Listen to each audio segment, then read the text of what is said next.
this is Jason with the Banner Land Company. Wanted to make a quick video today to talk about selling small acreage parcels of rural vacant land. So I'm talking here about the properties that are maybe 4, 5, 10, up to 20, possibly even 30 acres or so, but in that smaller acreage range of property.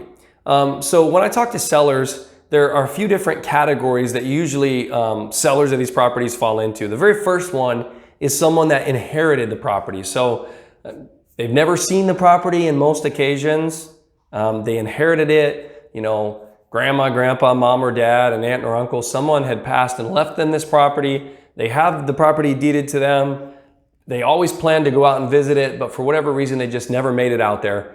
So that's the first one that I deal with. The second thing is where they bought the property and they had plans to do some camping or hunting or you know, maybe build a little cabin on the property or develop it in some way, or maybe even hope that the area would take off. A little bit of speculation, it just really never happened.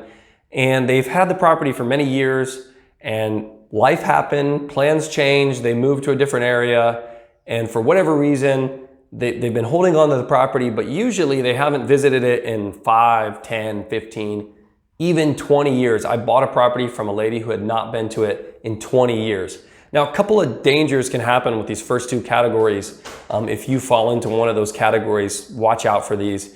The first thing is you need to be careful with trespassers. So if it's in a recreational area, you can often have a property, especially if you haven't been there and there's no markings.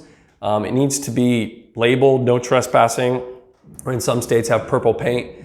And people don't see any activity, so they'll, you know, hunters and people that ride quads will go on the property. And if they get hurt, they could potentially even sue you. So that could be a danger. Another thing is encroachment.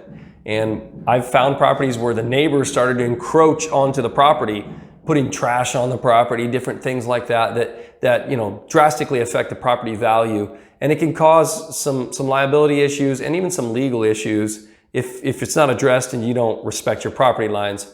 A final thing, it's not really a danger, but more of an annoying little government item is you still pay property taxes on a property that you don't use, all right? The third type of property seller that I deal with are people that have problem properties. So maybe they inherited a property or bought a property. Somehow they gained ownership of some sort to this property, but it's landlocked or there's really bad access or there's some sort of dispute over the access. There's a cloud on title. This is pretty common. Something wasn't done right in the chain of title, maybe years and years past. Or maybe it was supposed to be their inheritance, but the documentation was not done right and it's locked up. They can't sell it right now without doing some serious legal work. Or another one is they have a lot of back taxes and they're about to lose it to the county. And you know, there can be thousands of dollars in back tax bills. Now, what are solutions? When a person has a property in one of these three categories, usually they say, hey, I want to sell it. I live a long ways away. I can't do it. I can't do it for sale by owner. So they try to reach out to a local real estate professional. The problem is realtors usually don't want to touch small properties like this, particularly when the market value is less than, say, $50,000 or $60,000 and below. And the issue is simple. Realtors make all their money on commissions and they'd prefer to sell a $300,000 house and the 6% commission that comes with it, or a $400,000 farm or ranch, than a little $40,000 or $20,000, $10,000 piece of property, right? So that can be an issue, particularly if you live out of state or in an area of the state that's far away from the property. So what are some solutions that we offer? First of all, we buy any property. We will take a look at your property. We will do our due diligence and research. If there is an issue and a problem with the property, we'll be honest and forefront with you. If we have a solution, we'll let you know.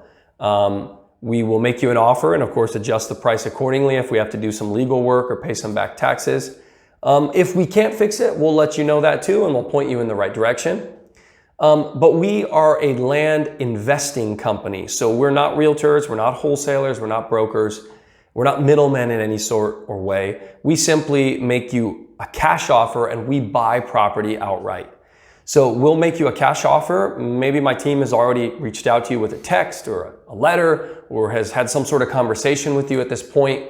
And you can simply come to an agreement there on the price, and then we'll create a purchase and sales agreement. It's a very simple 1.5-page long document that you can sign electronically. All it says is the price and the legal description of the property and the closing date that we'd like to close it in the time frame. And then we open escrow using local title companies. So we use state licensed local title companies that do business in the county where the property is located. And they'll do all the title work and all the research. They'll open escrow, they'll receive the funds from us, and they'll settle and close it out with you. Now, the best part of this is two things. First, it can completely be done remotely. So you don't have to leave the comfort of your home. The title company will email you documents you can print, you can notarize and sign and send in the mail overnight for the closing.